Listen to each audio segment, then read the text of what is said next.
Bonsoir à toutes et à tous, bienvenue au 19h50 chez Canal 2 International. Voici les titres de votre journal.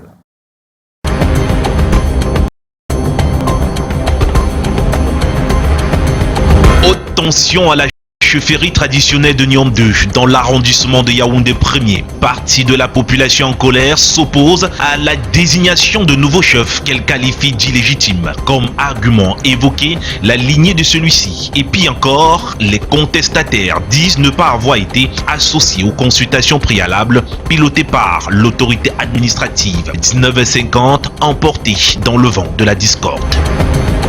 Ils vivent le calvaire au quotidien à Douala. Les usagers du tronçon feu rouge Bessengue rond-point d'Eido, dans le premier arrondissement, font face à un état délabré très avancé de la route.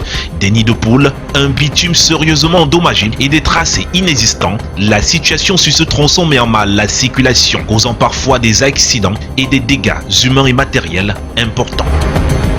Célébration de la Saint-Sylvestre au Cameroun et la star, comme chaque année, est la tenue blanche pour célébrer le réveillon du Nouvel An. Dans les marchés, des vêtements blancs un peu partout et qui s'arrachent à grande vitesse. Et la même vitesse s'observe dans les débits de boissons ou en dehors de l'approvisionnement en boissons. Une touche particulière sur la déco est au rendez-vous. Et à l'étranger ce soir, nous irons tout d'abord au Gabon où se prépare la révision du fichier électoral et ensuite au Congo-Brazzaville avec la levée de 3 mois de grève à l'université publique Marianne Gwabi. Et enfin aux États-Unis où les Américains se préparent pour une journée de deuil national en hommage à l'ex-président Jimmy Carter décédé hier dimanche à l'âge de 100 ans. C'est tout pour le sommaire.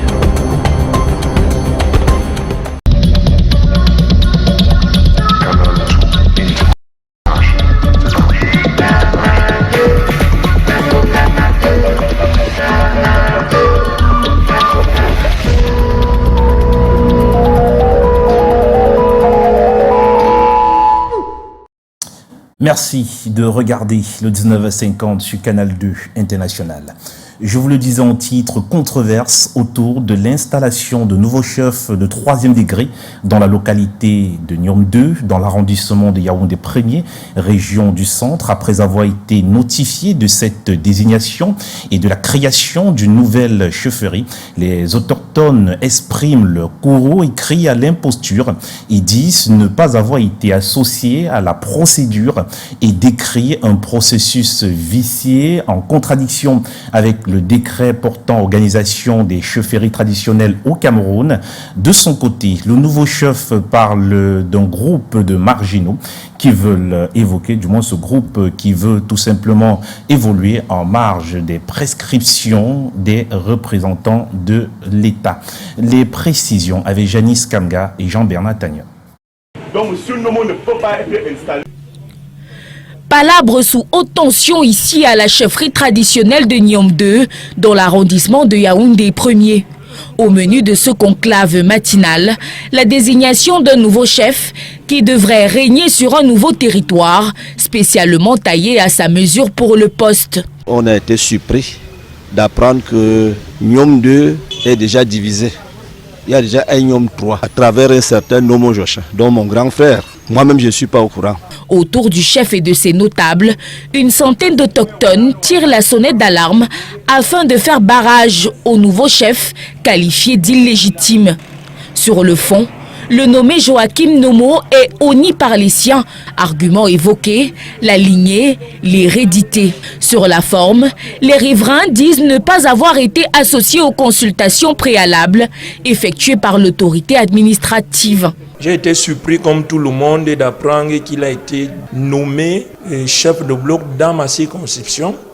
Aujourd'hui, lorsqu'il va un peu plus loin en divisant le village en deux, on ne peut que dénoncer.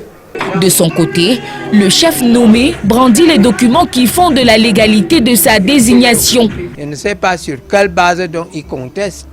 Je n'ai pris rien de quelqu'un. On a seulement créé une chefferie de 3e degré, Niom 3, et qui sera installée le 3 janvier. Il qualifie les mécontents de marginaux qui rament à contre-courant des décisions des autorités administratives. Moi, je suis vraiment estomaqué de ce qui se passe à Nyom 2. Ce papa que vous voyez aujourd'hui vient corriger ce qu'on a eu à décrier depuis fort longtemps. Tellement que la superficie, elle est déjà grande, il faut que ça soit divisé, puisqu'il faut que le chef essaye de contrôler ses administrés. Est-ce qu'on peut aller contre l'arrêté d'un préfet sur l'ordre du ministre de l'administration territoriale qui a constaté que c'est vaste? Alors que la crise persiste, le chef de Nyom 2 se réserve le droit d'attaquer la procédure en cours. Le nouveau Nkonkuma devrait être officiellement installé vendredi le 3 janvier 2025 par le sous-préfet de l'arrondissement de Yaoundé 1er. Et de nombreuses familles souffrent en silence. C'est le cas de la famille Ndongo à Yaoundé. Dépassée par la situation dramatique de leur fille, Murray, 4 ans, a perdu la vue de son œil droit à cause d'une tumeur qui a commencé par un petit bouton.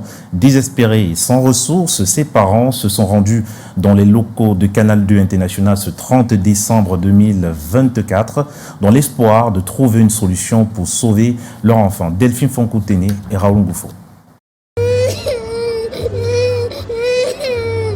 La petite ne cesse de pleurer tout au long de la journée. La douleur de son œil s'amplifie à mesure que le soleil brille. Ses parents, eux, n'ont plus que des mots de consolation à lui offrir. À seulement 4 ans, Muriel Guizéré porte un fardeau que son corps frêle peine à supporter. Une tumeur ronge son œil droit. Tout a commencé comme un jeu. La maladie a commencé comme une tache à l'œil.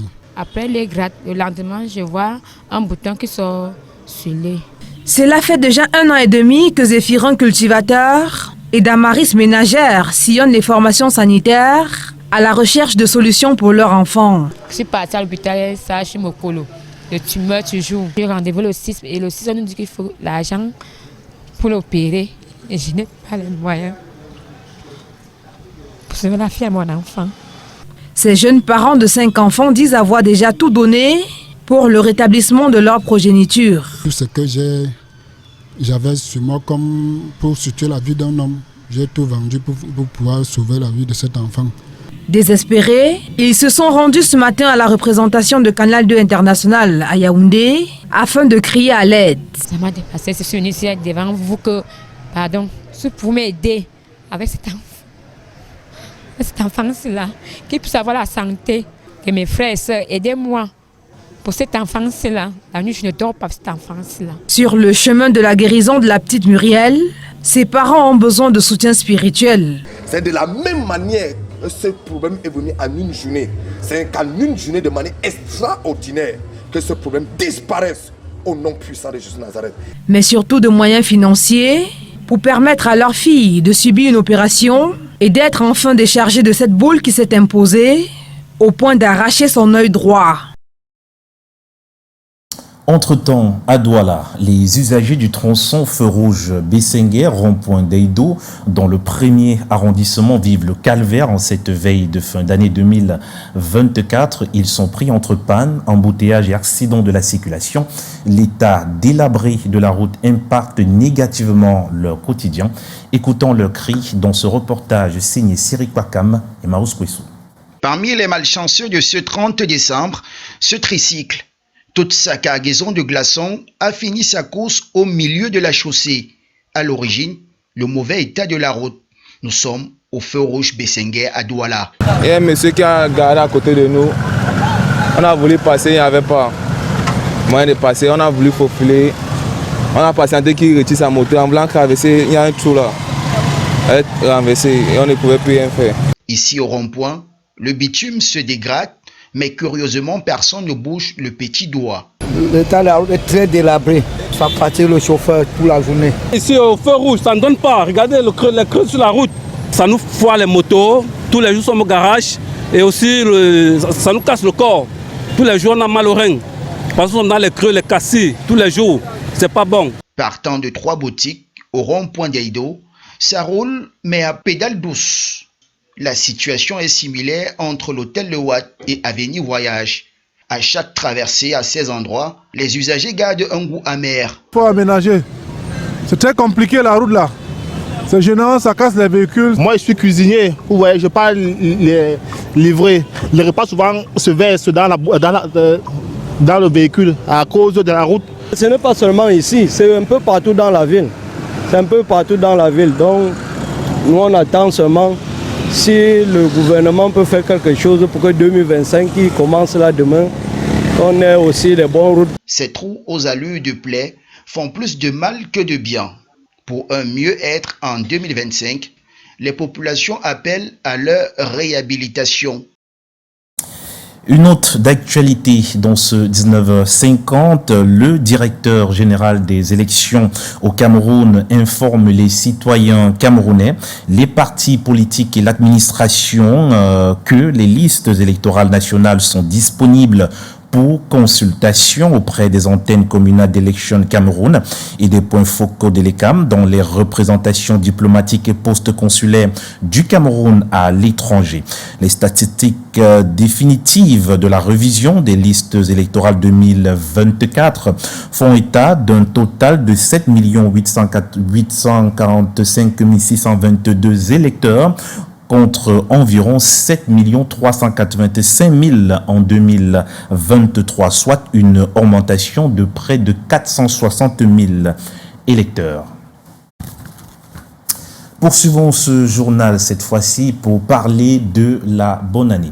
Ouvrons donc la page consacrée à la bonne année. Quelle tenue prévoirez-vous, on va dire ainsi, pour célébrer le réveillon du Nouvel An? Il semble que la couleur blanche soit le choix de prédilection, attirant tant les acheteurs que les curieux. Dans les supermarchés et les marchés de la capitale, les étals sont déjà abondamment garnis de vêtements blancs qui s'arrachent à une vitesse impressionnante.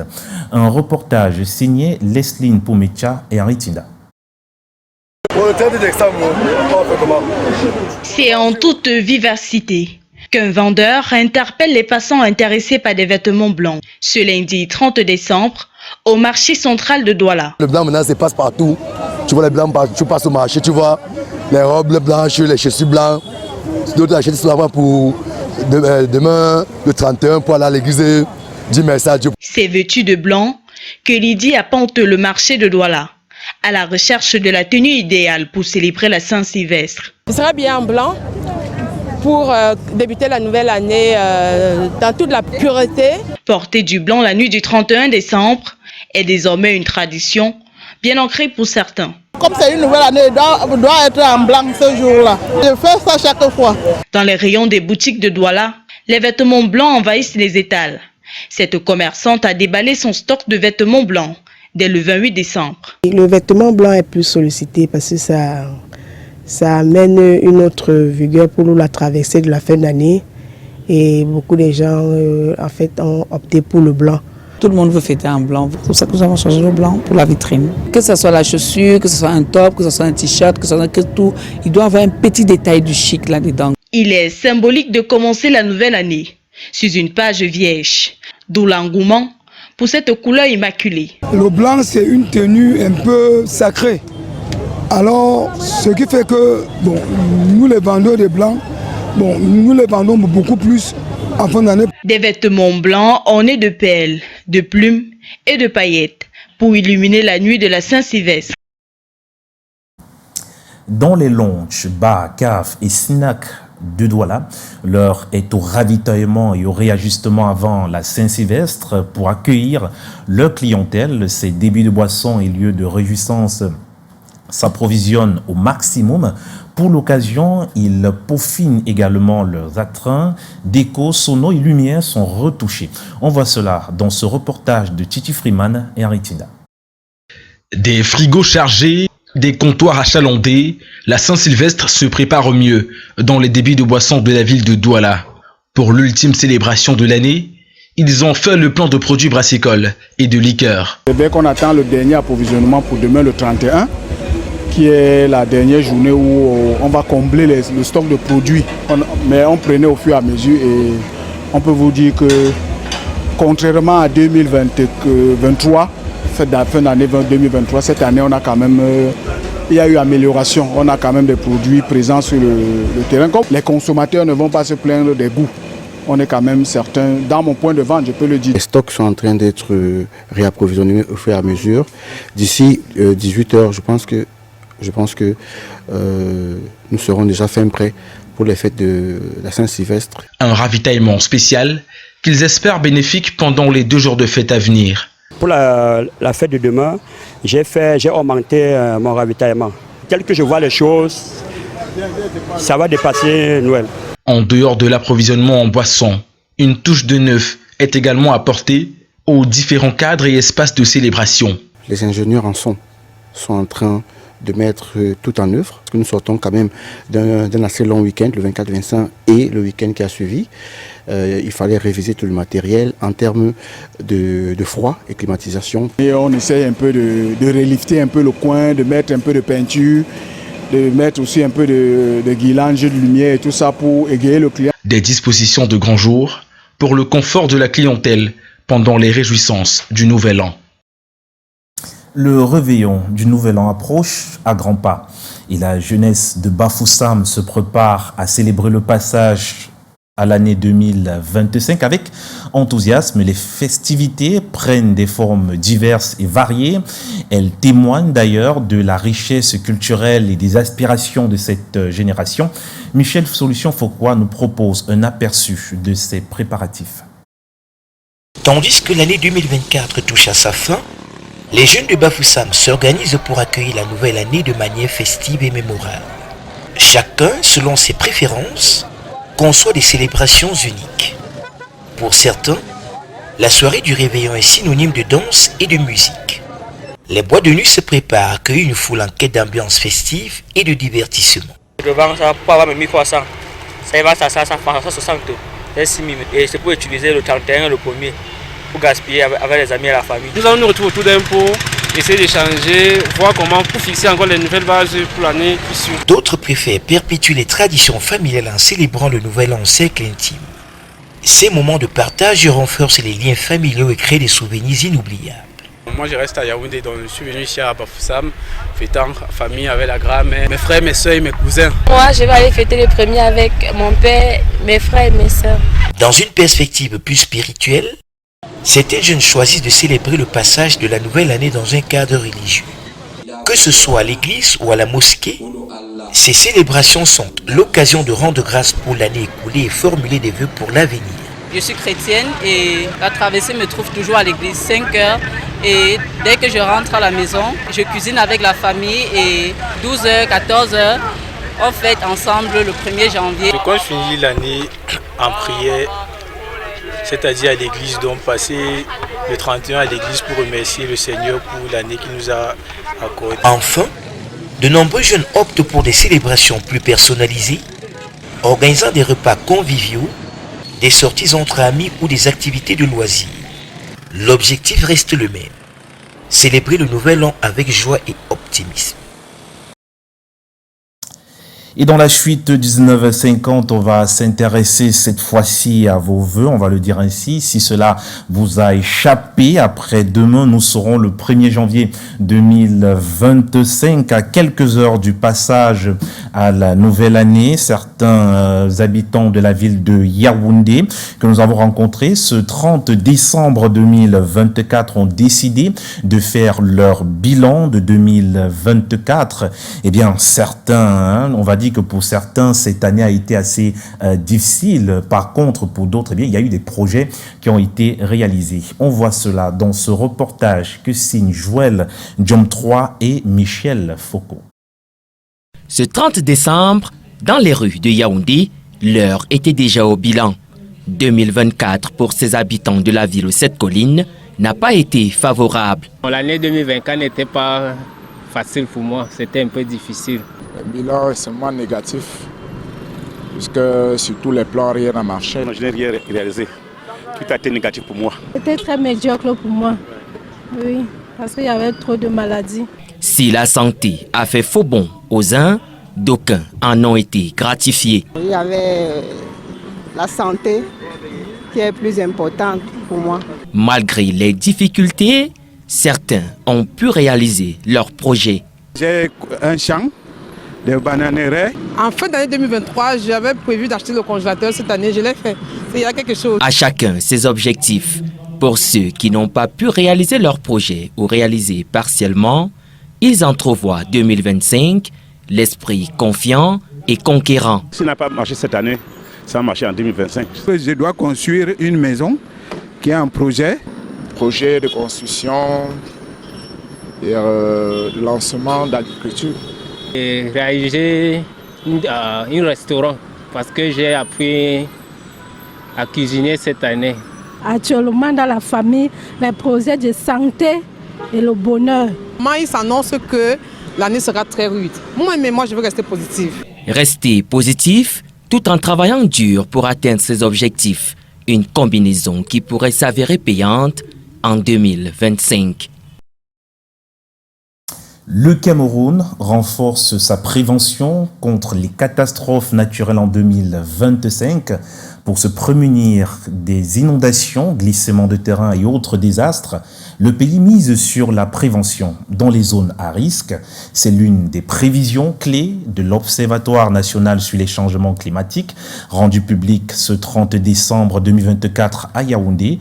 L'occasion était également propice pour dresser un bilan rétrospectif des activités menées tout au long de l'année 2024.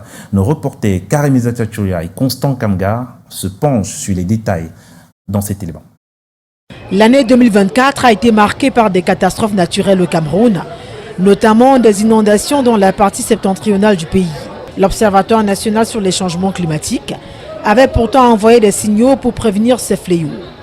Au total, 36 bulletins d'alerte ont été émis au cours de l'année 2024, informant sur la qualité du climat et les impacts sur les secteurs de développement dans les 5 zones agroécologiques du pays. L'un des pans du bilan, présenté ce 30 décembre à Yaoundé. Il n'y a pas eu une inondation au Cameroun, il n'y a pas eu un glissement de terrain au Cameroun, il n'y a pas eu des situations de canicule au Cameroun qu'on ne connaissait pas avant leur arrivée. L'ONAC a produit durant l'année 2024 toutes ces informations. L'ONAC a travaillé avec certains partenaires, notamment la FAO et autres, et a produit spécifiquement pour certaines communes de la région de l'extrême nord, caractérisées par une très grande vulnérabilité au changement climatique, a produit pour ces communes des documents spécifiques à ces communes en termes de bulletins d'alerte. En outre, le Cameroun a réalisé un bilan carbone impressionnant avec un potentiel connu et valorisable de 4 millions de gigagrammes. Cela a été rendu possible grâce à des activités menées, avec un budget d'1,5 milliard de francs CFA. Pour l'année à venir, des efforts se poursuivront, avec un accent particulier sur la prévention dans des zones à risque surtout. Le projet de budget 2025 est de 2 milliards de francs CFA, dont 700 millions proviennent d'un report de l'année 2024. Et ce soir, je vous amène à Touboro, dans le département du Mayoré, région du Nord, une commune cosmopolite où l'activité économique tourne principalement autour de l'élevage et de l'agriculture, un véritable grenier de vivres secs comme les arachides, le maïs et le soja qui approvisionnent les marchés camerounais, même ceux des pays voisins. Le reportage de nos envoyés spéciaux à Touboro, Daniel Anissé-Boudjé et Samuel Ebakis. Dans ces entrepôts de vivres secs, ça travaille dur. Des ouvriers sont à l'œuvre tantôt dans le triage, tantôt dans l'ensachage des arachides ou du maïs. Nous sommes à Touboro, dans le Mayoré, région du Nord Cameroun, un véritable bassin de production d'arachides et autres céréales. Notre travail, c'est d'aller acheter les arachides un peu dans les zones reculées comme ça, un peu sur les villages d'à côté. On ramène les arachides ici, on les travaille ça, comme vous voyez ici. On les étale sur le soleil comme ça, on nettoie les saletés, on les ramène sur d'autres sacs. Sur place, les produits sont mis en sacs de 80 kg en raison de 40 000 francs le sac. Ils sont ensuite chargés dans ces camions qui vont les dispatcher sur l'ensemble du pays et même au-delà. Ce sont les arachides là qu'on charge un peu du tout à Yaoundé, comme Douala, Bertoua, Garouamboulaye, même en Centrafrique. L'activité contribue fortement à la lutte contre le chômage dans cette localité. Chaque magasin emploie en moyenne 15 porteurs en raison de 200 francs par sac. Malgré le salaire jugé insuffisant pour l'énorme effort physique déployé, L'activité nourrit bien son homme. Ça là, ça que on nourrit mes enfants avec mon femme, tout ça, c'est le travail ici là. C'est ça qu'on a travaillé, on nourrit mes enfants, mettre les enfants à l'école pour payer l'argent de l'école, tout ça à les enfants. On est en train de souffrir quand même, mais le travail là, l'argent là c'est petit. Le prix là c'est petit seulement. On travaille avant c'est 300, 350. Maintenant, là, 2000, le prix, on a entré pour travailler à 200, 150. Le prix là, ça va petit. L'activité économique dans la ville de Touboro, porte d'entrée du Cameroun, à partir du Tchad et de la République centrafricaine, est confortée par la présence ici du 31e bataillon d'infanterie motorisée, dont les patrouilles régulières ont contribué à réduire de manière significative les actions de prise d'otages avec demande de rançon. Du sport à présent, CHAN 2025, les Lions A' du Cameroun ont été battus puis éliminés par la République centrafricaine au dernier tour des éliminatoires à domicile du côté de Bafoussam. Une grande première pour la Centrafrique et une désolation côté Cameroun, comme nous raconte Walter Bertrand. Le Cameroun ne participera pas au championnat d'Afrique des Nations. Les Lions A' sont tombés au stade Omnisport de Kwekom-Bafoussam au dernier tour des éliminatoires, 1-2. Après avoir ouvert le score pour le Cameroun à la 31e minute, la République centrafricaine a égalisé avant la mi-temps à la faveur d'un pénalty. Aujourd'hui, ça n'a pas donné. Je ne pense pas que c'est dans les actions de jeu que les Centrafricains ont pris le dessus. Ce sont des petites fautes d'inattention et de concentration qui les ont fait marquer ces 2 buts. Comme je l'ai dit tantôt, j'assume mes choix. J'ai fait des choix sur les joueurs, sur les 25, sur les 30, après sur les 25. En fin de rencontre, Bertilou, l'attaquant centrafricain, a inscrit le but à la 87e minute, ce qui a permis aux Fauves de Lubangui de se qualifier, et cela grâce à la règle des buts marqués à l'extérieur. C'est un groupe que je suis là avec eux, je travaille depuis 2021 avec eux, et que parmi cette équipe que j'ai emmenée, il y a 3-4 qui sont des jeunes que j'ai suivis depuis la CAN en Mauritanie, et en 2023 c'est en Égypte, et qu'on continue de parfaire ce travail-là pour arriver à ce niveau. Et j'ai dit que le football se joue sur le terrain, pas les discours, parce que seuls les présidents de la République qui peuvent faire les discours. Une qualification historique pour la Centrafrique au CHAN qui se jouera en Ouganda, Tanzanie et Kenya. Et à l'étranger, le Gabon se prépare pour les prochaines élections. Le ministre de l'Intérieur vient d'annoncer une vaste opération de nettoyage et de révision du fichier électoral dès le début du mois de janvier 2025. Au Congo-Brazzaville, les cours ont repris ce lundi à l'université publique de Marienne-Gouabi après 3 mois de grève. La levée de grève fait suite à l'avancée des négociations entamées avec le gouvernement. Et aux États-Unis d'Amérique, le peuple se prépare à rendre hommage à Jimmy Carter, ancien président américain décédé hier dimanche à l'âge de 100 ans. Escalmonde avec Cyril Kwakam et Calvin Tekam.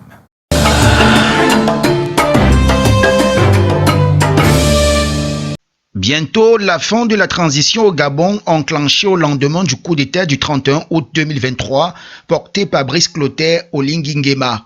En effet, le ministre de l'Intérieur Herman Imongolt vient d'annoncer le lancement d'une opération de révision des listes électorales. Cette opération est prévue du 2 au 31 janvier 2025. Elle vise à préparer les élections présidentielles, législatives et locales au Gabon. Il faut souligner que cette annonce intervient au lendemain de la rencontre entre le président de la transition et Alain-Claude Billy Baïzé, dernier premier ministre, sous l'ère Ali Bongo, qui plaide pour une refonte totale du fichier électoral.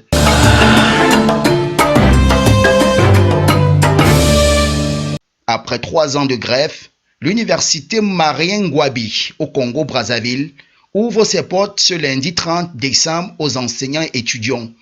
Cette levée de grève fait suite à une nette progression des négociations engagées entre l'intersyndicale et le gouvernement.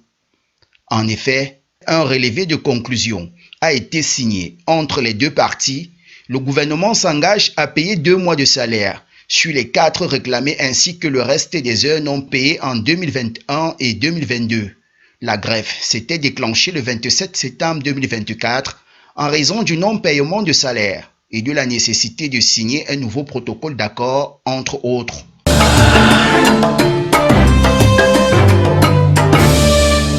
Jimmy Carter, ancien président américain, est mort hier dimanche 29 décembre à l'âge de 100 ans. Le 9 janvier 2025, les États-Unis d'Amérique vont observer une journée de deuil national en hommage au 39e président et prix Nobel de la paix. Il est mort plus d'1 an après être entré en soins palliatifs à son domicile à Géorgie. Il faut dire que Jimmy Carter a été à la Maison-Blanche de 1977 à 1981.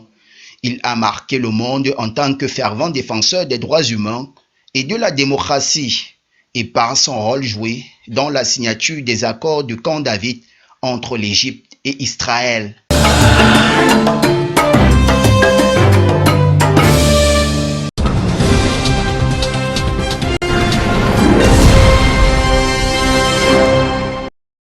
Et dans le plus, ce soir, Eneo donne un souffle nouveau au centre médical d'arrondissement de Bonamoussadi à Douala et le groupe Forbet Gabon est enfin sorti de la tourmente après une ultime inspection menée par les équipes de l'Agence gabonaise de sécurité alimentaire le 19 décembre dernier.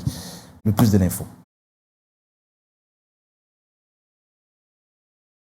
Eneo soutient la santé publique et offre un don de matériel médical d'une valeur de près de 25 millions de francs CFA au centre médical d'arrondissement de Bonamoussadi à Douala. Ce 23 décembre 2024, le don est solennellement remis par le directeur régional d'Eneo Douala en présence du délégué régional de la santé pour le littoral, ici représenté, et du chef de district de santé de Bangui. Ce geste de cœur intervient après qu'un client d'Eneo ait perdu la vie ici suite à un malaise au mois de février dernier, faute de plateau technique adéquat. Eneo, c'est déjà une entreprise citoyenne et dans le cadre de sa responsabilité sociétale, elle est vraiment fière de faire ce don pour pouvoir sauver les vies et surtout au CMA de Bonamoussadi suite à un incident que nous avions eu et on est certain qu'à travers ce don, on pourra aider le centre à sauver un peu plus de patients.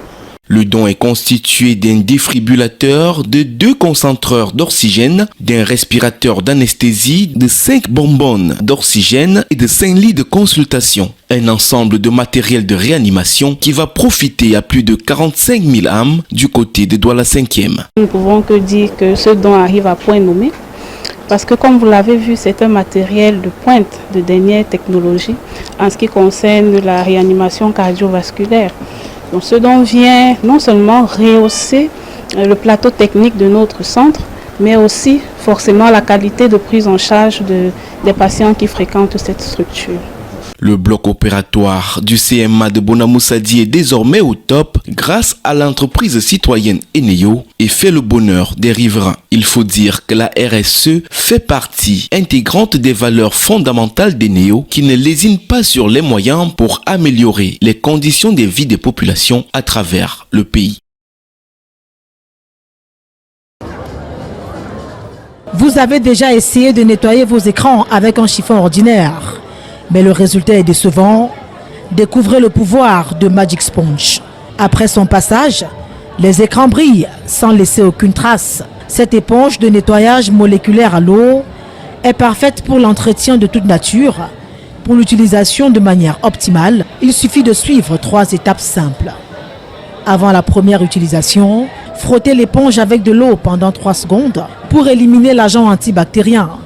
Après usage, lavez Magic Sponge avec un détergent pour protéger sa durée de vie. Enfin, essorez soigneusement l'éponge pour un effet nettoyant encore plus efficace. Magic Sponge prend soin de votre vie en vous offrant un nettoyage parfait et une hygiène irréprochable. Éponge révolutionnaire, Magic Sponge qui est une éponge qui fait un peu de tout, qui est multitâche. Ici vous avez 3 variétés d'éponges. qui ont 30 x 30 cm. Vous pouvez l'utiliser plusieurs fois. Qu'il s'agisse de la vaisselle, des fenêtres, des miroirs, des meubles ou de toute autre surface, Magic Sponge est l'outil idéal pour un nettoyage efficace. Ce produit exceptionnel offre une double action. Une forte capacité d'absorption d'eau pour un nettoyage en profondeur, une facilité à éliminer les taches d'eau et les résidus. Doux et sans rayures, Magic Sponge préserve les surfaces et évite les dégâts. Non pelucheux, il garantit une propriété optimale. Sa longue durée de vie est un atout supplémentaire pour une vie propre et saine. Pour se le procurer, c'est simple. Magic Sponge, vous ne l'aurez qu'ici à Yafé. Si vous ne l'avez pas encore pris, venez nombreux acheter. Magic Sponge, la solution idéale pour un nettoyage efficace et une vie saine. Avec Magic Sponge, le nettoyage devient magique.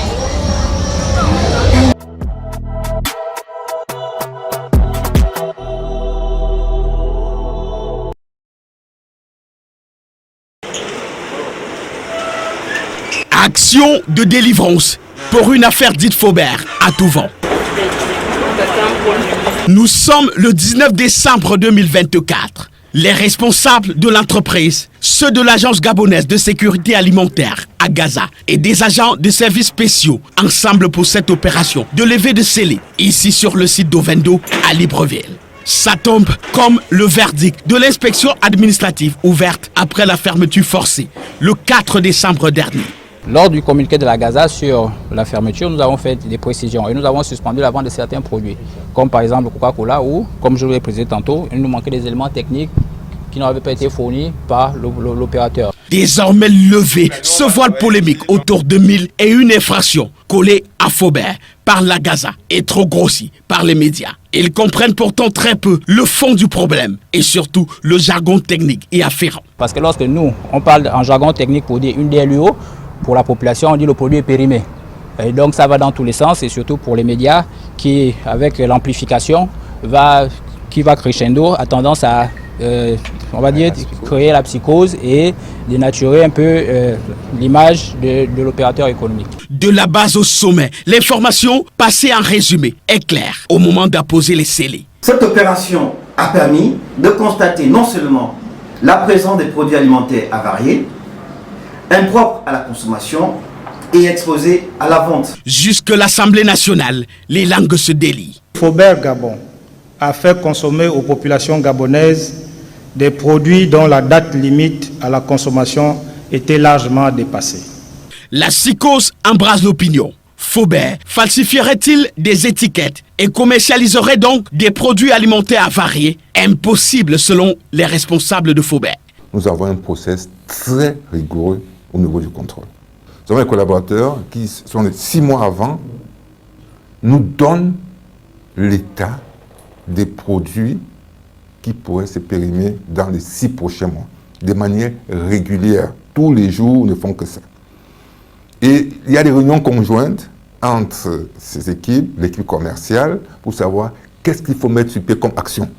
Les produits non écoulés prennent en effet la direction de cette salle de quarantaine en attente de destruction. C'est dans ce magasin que la police alimentaire a découvert ce qu'elle considère comme le corps du délit. Aucun produit avarié découvert dans les rayons. C'est la procédure de destruction qu'on vous a transmise. Le boycott programmé a surtout ciblé Coca-Cola, l'une des boissons les plus consommées du Gabon et produite par Sofavin du groupe Faubert. L'unité de production mise sous scellé. L'usine de Coca-Cola qui avait des extensions de date limite d'utilisation optimale. Donc pour préciser, les dates limites d'utilisation optimale ne sont pas en principe nocives pour la santé du consommateur, mais pour faire ces extensions, l'opérateur a besoin de l'autorisation de l'administration compétente qui est l'Agence gabonaise de sécurité alimentaire. Quelques 400 millions de francs CFA en estimation du manque à gagner en 15 jours environ. 19 responsables de Faubert arrêtés et torturés à Libreville. 3 autres écroués en prison à Ouyem. La trêve quinzaine, ici dans les rayons alimentation de Faubert Gabon, est terminée. Elle n'a d'ailleurs que trop duré pour Faubert. La réouverture actée depuis lundi 16 décembre dernier a été mise en œuvre par les éléments de l'Agence gabonaise de sécurité alimentaire, en tête desquels le directeur en charge de l'inspection et des contrôles sanitaires et phytosanitaires. Fin presque de la discorde entre partenaires. Il y a un problème d'incompréhension entre l'administration et nous. Donc cette fermeture a été un mal pour le bien. Finalement, la conformité des produits approuvés sur papier et sur le terrain avec ces quelques gorgées de Coca-Cola. La Gaza, un consommateur prestige. Eh bien, nous recevons justement Arnaud Gueffak pour reparler de cette affaire concernant le groupe Faubert. Eh bien, Arnaud Gueffak, bonsoir. Arnaud Gueffak, à la suite de ce rendu, vous affirmez qu'au-delà des faits factuels relevés, il existe des causes sous-jacentes qui auraient favorisé cette sanction particulièrement brutale des autorités gabonaises à l'encontre de Faubert. Qu'en est-il ? Bonsoir à vous. En effet, cette brutalité se manifeste par des mesures drastiques prises à l'encontre de Faubert, incluant l'arrestation, la torture et l'incarcération de certaines de ces autorités à la suite de la fermeture précipitée de ces usines et entrepôts. Vous parliez de causes. Notre enquête a mis en lumière deux causes lointaines derrière cette situation. La première cause concerne l'accusation selon laquelle Faubert Gabon ne respecterait pas la réglementation gabonaise, imposant que 90% des effectifs d'une entreprise soient constitués de travailleurs nationaux. L'entreprise est critiquée pour employer un nombre disproportionné d'étrangers, en majorité des Camerounais, et pour réserver des postes stratégiques aux expatriés, excluant ainsi les Gabonais. Ces pratiques, perçues comme un manque d'intégration économique locale, ont alimenté un climat de mécontentement. Toutefois, Faubert affirme être engagé dans un processus de remédiation, justifiant ses choix par le besoin de main-d'œuvre qualifiée pour répondre à ses exigences opérationnelles. La seconde cause relève de la concurrence commerciale. Faubert a obtenu des droits exclusifs de production et de commercialisation de Coca-Cola au Gabon, un marché auparavant détenu par la société brassicole du Gabon, Sobraga en abrégé. Ce transfert a fragilisé l'équilibre concurrentiel, provoquant une perte de part de marché pour les entreprises locales et ravivant les tensions économiques. Cette situation suscite des débats sur la protection des entreprises à ancrage local face aux groupes étrangers perçus comme privilégiés. Il est donc plausible qu'une tentative de règlement de compte soit à l'origine de ces sanctions sévères, bien que cela reste difficile à prouver de manière formelle. Une autre question pour vous, Arnaud Gueffak, la réouverture des magasins Faubert et le limogeage des dirigeants de l'Agence gabonaise de sécurité alimentaire sont-ils liés ou s'agit-il d'une simple coïncidence ? La simultanéité des deux événements survenus le 19 décembre 2024 dernier, c'est-à-dire la réouverture des magasins Faubert et le limogeage du directeur général de l'Agaza, Anatole Kabounou Onkini, ainsi que de son président du conseil d'administration, soulève des interrogations légitimes. Cependant, aucun lien direct n'a pu être établi entre ces faits. Ces limogeages s'inscrivent en effet dans un vaste remaniement ayant touché plus de 100 responsables au cours du même conseil des ministres. Cette opération semble refléter une volonté d'assainir et de moderniser l'administration publique. Par ailleurs, les dirigeants de la Gaza avaient occupé leurs fonctions pendant une durée considérée comme relativement longue dans un pays où les mandats à des postes de responsabilité sont généralement très courts. Bien que cette simultanéité puisse nourrir des spéculations, elle pourrait donc s'expliquer par une simple coïncidence dans le cadre d'une stratégie gouvernementale plus globale plutôt que par un lien direct avec l'affaire Faubert dont il est question. Merci Arnaud Gueffard, mesdames et messieurs, merci. Nous sommes arrivés au terme de ce 19h50 sur Canal 2 International. On s'est dit à très bientôt, à demain justement. Au revoir.